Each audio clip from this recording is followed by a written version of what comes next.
and street demonstrations against the Finance Bill 2024-2025 because Kenyans don't trust that Parliament will do its duty by rejecting the bill based on the wishes of concerned citizens of Kenya. The Kenyan economy is suffering from two main problems.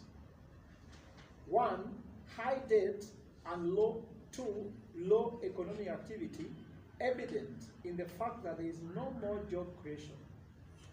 Even the government, in its 2024-2025 budget, has frozen employment for a whole year, giving our youth no hope of employment. This means out of the over 563,000 students that enroll every year have no hope for a job. The overtaxed citizens are concerned about their livelihoods, their comfort, and their future.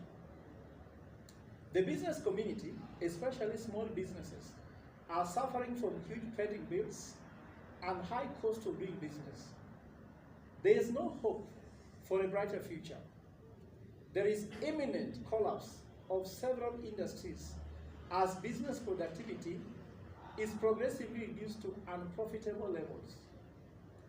The government, without considering the impact of 2023-2024 Finance Bill, has demonstrated its ineptitude by introducing the Finance Bill 2024-2025 that, if passed, will be the last nail in the coffin of the Kenyan economy. That is why, on Madaraka Day 2024, Concerned Citizens Movement, CCM, was to launch the Mwananchi Bill, realizing that citizens had lost their sovereignty because they had lost their power to decide how much taxes they paid, how the taxes are collected, and how the taxes are used. It is our submission that proper use of tax revenue will guarantee the citizens' livelihoods, comfort, and future. The running call of the Mwananchi Bill is Hakuna Madaraka Bila Mamlaka, which is to be achieved through Debe Kabla ya Debe referendum to amend Cap 1 of the Constitution of Kenya. This will give Kenyans the power to recall the president, deputy president, or both directly through a referendum, because the current constitution has no answers to what Kenya should do with the president or deputy president who violates the constitution or mismanages the economy, but Parliament is unwilling or compromised to impeach him or her.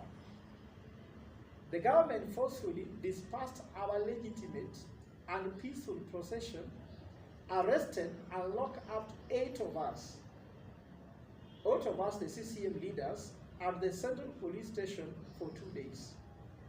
Yesterday, concerned citizens spoke in one voice that rented the air in the Nairobi CBD, decrying oppressive governance. It is a demonstration that Kenyans have finally lost hope, no more patience, and are tired of broken promises from the current administration.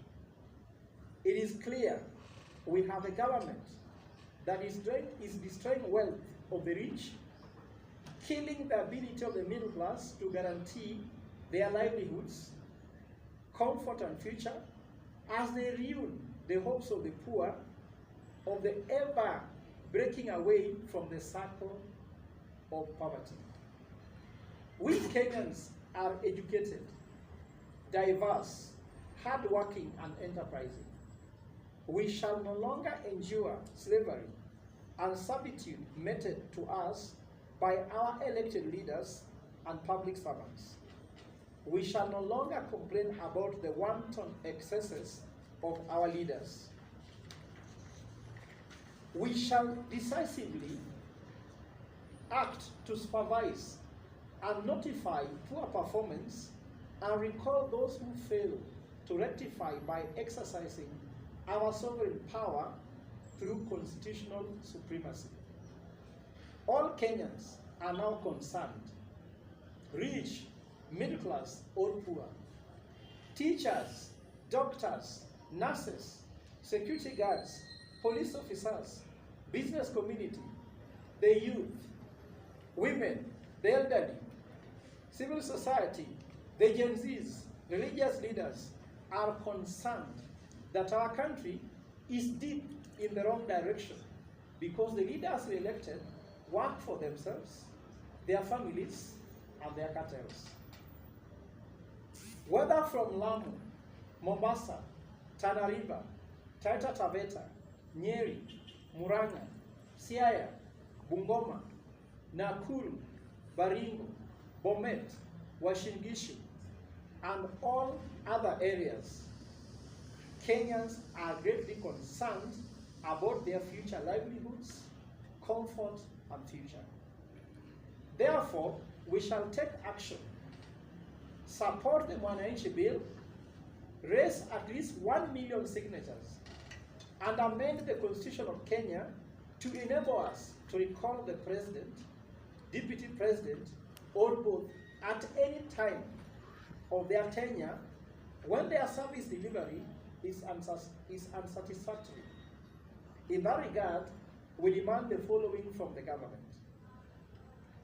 First, that first of all, the Kenyans who were arrested to be released immediately and unconditionally as they simply express their constitutional and democratic rights. Two, the finance bill to be withdrawn in total.